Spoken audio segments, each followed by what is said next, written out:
Nama saya Anissa Alfa, NPM 1842059. Di sini saya mau menjelaskan artikel utama saya. Nomor artikel utamanya 118. Judul artikel utama saya The Effect Auditor Characteristic on Tax Avoidance of Iranian Companies. Pertama adalah latar belakang. Pajak merupakan salah satu sumber penerimaan negara yang paling besar. Setiap wajib pajak diwajibkan untuk berpartisipasi agar laju pertumbuhan dan pelaksanaan pembangunan nasional dapat berjalan dengan baik demi kesejahteraan negara. Namun bagi masyarakat pajak adalah beban karena mengurangi penghasilan mereka, terlebih lagi tidak mendapatkan imbalan langsung ketika membayar pajak. Hal inilah yang menyebabkan banyak dari masyarakat bahkan perusahaan yang melakukan penghindaran pajak. Penghindaran pajak adalah salah satu cara untuk menghindari pajak secara legal yang tidak melanggar peraturan perpajakan. Penghindaran pajak ini dapat dikatakan persoalan yang rumit dan unik karena di satu sisi diperbolehkan tetapi tidak diinginkan.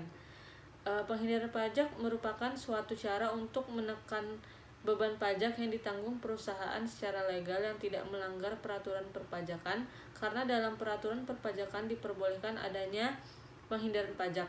Dengan diperbolehkan adanya penghindaran pajak, maka banyak yang memanfaatkan celah ini untuk mengurangi beban yang ditangguhkan pada wajib pajak orang pribadi atau badan. Yang kedua adalah urgensi penelitian. Perusahaan pertambangan batubara Indonesia selalu dianak-emaskan oleh negara lantaran kontribusinya besar dalam perekonomian nasional. Posisi tersebut membuat pelaku industri pertambangan batubara relatif tidak mendapatkan pengawasan yang memadai, sehingga seringkali terjadi kasus penghindaran pajak. Menurut data dari Badan Pusat Statistik, selama 2014 sampai 2018, industri pertambangan batubara rata-rata menyumbang 2,3% terhadap produk domestik bruto per tahunnya atau ekuivalen dengan 235 triliun. Selain itu, batubara merupakan penyumbang nomor 2 dari sektor ekstraktif setelah kelompok minyak gas dan panas bumi. Di balik fantastisnya nilai ekonomi yang dihasilkan industri pertambangan batubara, ternyata kontribusi pajaknya sangat minim. Data dari Kementerian Keuangan menunjukkan tax ratio yang dikontribusikan dari sektor pertambangan mineral dan batubara pada 2016 hanya sebesar 3,9%. Sementara tax ratio nasional pada 2016 sebesar 10,4%. Rendahnya tax ratio tersebut tidak bisa dilepaskan dari permasalahan penghindaran pajak oleh pelaku industri batubara. Penghindaran pajak merupakan praktik yang memanfaatkan celah hukum dan kelemahan sistem perpajakan yang ada, meskipun tidak melanggar secara hukum, namun secara moral tidak dapat dibenarkan. Studi dari Prakarsa 2019 menemukan masifnya aliran keuangan gelap sektor komoditas batubara selama 1989 sampai dengan 2017 yang berasal dari aktivitas ekspor. Prakarsa mencatat adanya aliran keuangan gelap batubara dari aktivitas ekspor sebesar 62,4 miliar US dollar. Dari nilai tersebut sekitar 4,8 miliar US dollar berupa aliran keuangan gelap yang keluar dari Indonesia dan 20,6 miliar US dollar berupa arus keuangan gelap yang dapat masuk ke Indonesia. Secara bersih terdapat aliran keuangan gelap ke luar negeri sebesar 21,2 miliar atau 25% dari total nilai ekspor batubara. Besaran estimasi ini diperoleh dari ketidaksesuaian nilai ekspor yang tercatat di Indonesia dengan nilai impor negara-negara yang mengklaim mengimpor batubara dari Indonesia. Hal ini berarti Indonesia kehilangan potensi PDB sebesar 21,2 miliar US dollar sepanjang 1989 sampai dengan 2017. Selanjutnya adalah penghindaran pajak. Tax avoidance dapat diartikan upaya penghindaran pajak yang dilakukan dengan cara legal dan aman bagi wajib pajak karena tidak bertentangan dengan ketentuan perpajakan, di mana metode dan teknik yang digunakan cenderung memanfaatkan kelemahan atau gray area yang terdapat dalam undang-undang dan peraturan perpajakan itu sendiri untuk memperkecil jumlah pajak terhutang. Dari berbagai jenis pengukuran penghindaran pajak dapat disimpulkan bahwa pengukuran yang digunakan dalam studi penghindaran pajak menggunakan current ATR, yaitu rumus yang mengakomodasi pajak yang dibayarkan oleh perusahaan saat ini. Nilai yang didapat dari pengukuran ini jika rendah akan berdampak pada peningkatan penghindaran pajak. Mengingat pajak yang merupakan beban yang akan mengurangi laba bersih perusahaan, maka perusahaan akan berusaha seminimal mungkin untuk membayar pajak dan berusaha menghindari pajak. Namun upaya yang dilakukan tetap dalam konteks positif atau legal. Rasio ETR terhadap STR dapat dianggap sebagai metode lain untuk mengukur penghindaran pajak. Dengan kata lain, ketika indeks ini lebih rendah, tingkat penghindaran pajak lebih besar. Selanjutnya adalah model penelitian terdahulu. Yang pertama adalah menurut Rahadian Cahyadi, Fadliyah Nasaruddin, Darwis Lanai 2020, penelitian ini menggunakan metode kuantitatif dengan perolehan dan pengumpulan data sekunder. Perusahaan yang menjadi sampel penelitian ini adalah 30 perusahaan yang menerapkan konservatisme akuntansi. Jumlah sampel yang dapat dianalisa sebanyak 30 sampel. Dengan demikian, jumlah sampel selama 3 tahun sebanyak 90 sampel. Kemudian ada Hidayati dan Vidiana 2017 melakukan penelitian yang terdiri dari 11 perusahaan multinasional sektor manufaktur yang terdaftar di Bursa Efek Indonesia dengan jumlah pengamatan sebesar 44 dan dipilih secara purposive sampling. Kemudian ada Sunarsi dan Oktaviani 2016. Penelitian ini dilakukan pada perusahaan manufaktur yang terdaftar di BEI pada periode pengamatan 2011 sampai 2014. Metode penelitian ini yang digunakan adalah purposive sampling dan diperoleh sampel 10 perusahaan. Kemudian ada Deden Tarmidi, Pratiwi Nilasari, Febersonim 2020 meneliti banyaknya fakta kasus penghindaran pajak yang terjadi di Indonesia maupun di negara ASEAN lainnya, mendorong peneliti untuk mencoba menganalisis tingkat penghindaran pajak entitas dari faktor pengendalian eksternal yang terdiri dari komisaris independen dan kualitas audit. Ini adalah Maraya dan Yandrawati 2016. Penghindaran pajak merupakan variabel dependen dalam penelitian ini. Penghindaran pajak diukur dengan Bookstack Gap. Proporsi komisaris independen, kualitas audit, kepemilikan institusional, kepemilikan manajerial, dan pengungkapan tanggung jawab sosial adalah variabel independen dalam penelitian ini. Kemudian menurut Badingatus Solihah, Agus Wahyudin, Septia Purwaningsih, Trisni Suryarini 2019, hasil pengujian faktor-faktor yang mempengaruhi penghindaran pajak bahwa variabel proporsi direksi independen terbukti mampu mengurangi tindakan pengurangan beban pajak, sehingga pengawasan pihak independen perlu ditingkatkan. Pemerintah perlu menegakkan regulasi melalui peningkatan transparansi dan keterbukaan, menutup celah aturan perpajakan, dan meningkatkan kesadaran wajib pajak melalui perbaikan kebijakan perpajakan dan peningkatan akuntabilitas penyaluran dana perpajakan. Kemudian Handayani dan Ibrani 2019, penelitian ini menggunakan perusahaan manufaktur yang terdaftar di Bursa Efek Indonesia selama 2015 sampai 2017 dengan 99 data observasi dan analitik menggunakan regresi linear berganda.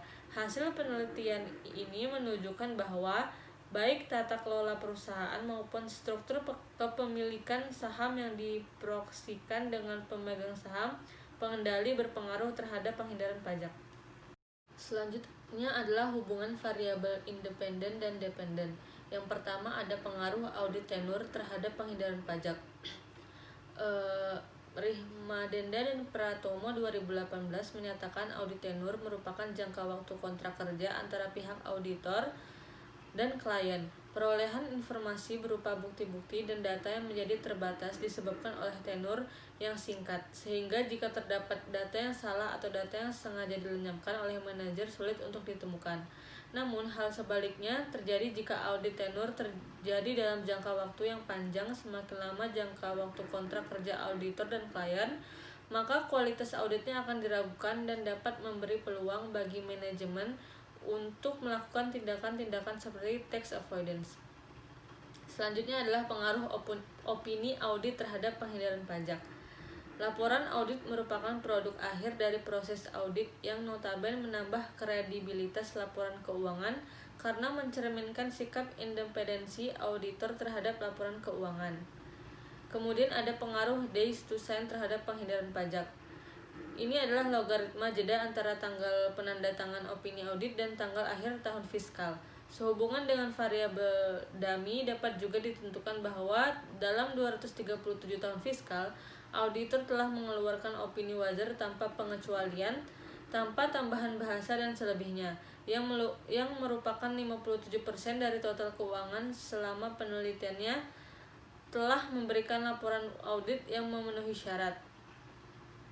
Kemudian ada pengaruh akrual terhadap penghindaran pajak. Ini didefinisikan sebagai nilai absolut dari total akrual yang diskalakan oleh total aset. Kemudian ada pengaruh ukuran perusahaan terhadap penghindaran pajak. Ada dua kategori yang dimiliki ukuran perusahaan, yaitu perusahaan besar dan kecil. Perusahaan yang memiliki jumlah total aset yang besar menunjukkan bahwa perusahaan telah mencapai tahap maturity di mana perusahaan tersebut memiliki arus kas yang positif dan dianggap memiliki prospek yang baik dalam jangka waktu yang lama ke depannya. Semakin besar ukuran suatu perusahaan, semakin besar pula kemungkinan perusahaan tersebut untuk melakukan tax avoidance. Perusahaan yang dikelompokkan ke dalam ukuran yang besar akan cenderung lebih mampu dan lebih stabil untuk menghasilkan laba jika dibandingkan dengan perusahaan dengan total aset yang kecil. Kemudian ada pengaruh ROA terhadap penghindaran pajak. Indikator yang mencerminkan performa keuangan perusahaan semakin tinggi nilainya ROA yang mampu diraih oleh perusahaan, maka performa keuangan perusahaan tersebut dapat dikategorikan baik. Kemudian ada pengaruh dividen terhadap penghindaran pajak. Jika imputasi dividen mengubah keseimbangan antara biaya dan manfaat penghindaran pajak, maka secara teoritis imputasi memberikan tingkat manfaat yang sama dengan penghindaran pajak tanpa menimbulkan biaya terkait. Di antara manfaat penghindaran pajak adalah peningkatan arus kas, peningkatan likuiditas, dan keuntungan setelah pajak yang lebih tinggi. Fokus bagi perusahaan yang membayar dividen dengan kredit pajak terlampir bergerak dari laba setelah pajak. Dalam sistem perpajakan, dividen klasik ke laba sebelum pajak. Oleh karena itu, pemberian dividen diharapkan dapat memberikan manfaat yang sama dengan penghindaran pajak tanpa menimbulkan biaya hukum dan transaksi terkait atau risiko penalti dan kerusakan reputasi. Kemudian ada pengaruh umur perusahaan terhadap penghindaran pajak. Perusahaan mengalami penuaan harus mengurangi biaya termasuk biaya pajaknya akibat pengalaman dan pembelajaran yang dimiliki oleh perusahaan serta pengaruh perusahaan lain baik dalam industri yang sama maupun berbeda. Perusahaan dengan jangka waktu operasional lebih lama juga akan membuat perusahaan lebih ahli dalam mengatur pengelolaan pajaknya yang berdasarkan pengalaman-pengalaman sebelumnya. Sumber daya manusia yang ahli dalam perpajakan diperlukan untuk menekan beban pajak perusahaan sehingga pengelola pajak yang dilakukan oleh perusahaan dapat maksimal. Kemudian ada pengaruh leverage terhadap penghindaran pajak. Semakin tinggi rasio ini menunjukkan semakin besar jumlah hutang perusahaan yang pada akhirnya akan berdampak pada besarnya bunga yang dibayarkan. Semakin besar beban bunga pada yang dibayarkan, maka semakin kecil pendapatan yang diperoleh yang pada akhirnya mempengaruhi pajak yang dibayarkan. Kemudian ada pengaruh kerugian terhadap penghindaran pajak. Kompensasi kerugian adalah nilai rugi akuntansi masa lalu yang dibawa saat ini sebagai manfaat pajak, dan kompensasi kerugian pada dasarnya akan menurunkan penghasilan kena pajak sehingga besar kemungkinan pendapatan sebelum pajak akan lebih besar daripada penghasilan kena pajak. Bagi perusahaan, hal ini biasanya dimanfaatkan sebagai meminimalkan pajak melalui jalur upaya tax avoidance perusahaan. Selanjutnya adalah model penelitian. Di sini ada beberapa dependen dan independen. Dependennya adalah tax avoidance dan independennya ada audit tenure, opini audit, days to sign, akrual, ukuran perusahaan, ROA, dividen, umur perusahaan, leverage, dan kerugian. Selanjutnya adalah hipotesis penelitian.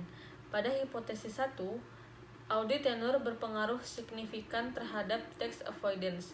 Hipotesis 2 adalah opini audit berpengaruh signifikan terhadap tax avoidance. Hipotesis 3, days to sign berpengaruh signifikan terhadap tax avoidance.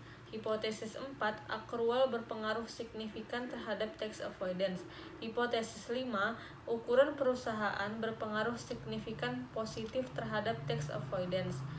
Hipotesis 6, ROA berpengaruh signifikan positif terhadap tax avoidance. Hipotesis 7, dividen berpengaruh signifikan positif terhadap tax avoidance. Hipotesis 8, umur perusahaan berpengaruh signifikan terhadap tax avoidance. Hipotesis 9, leverage berpengaruh signifikan positif terhadap tax avoidance. Dan hipotesis ke-10, kerugian berpengaruh signifikan terhadap tax avoidance. Sekian dari saya. Maafkan bila ada kesalahan kata. Terima kasih.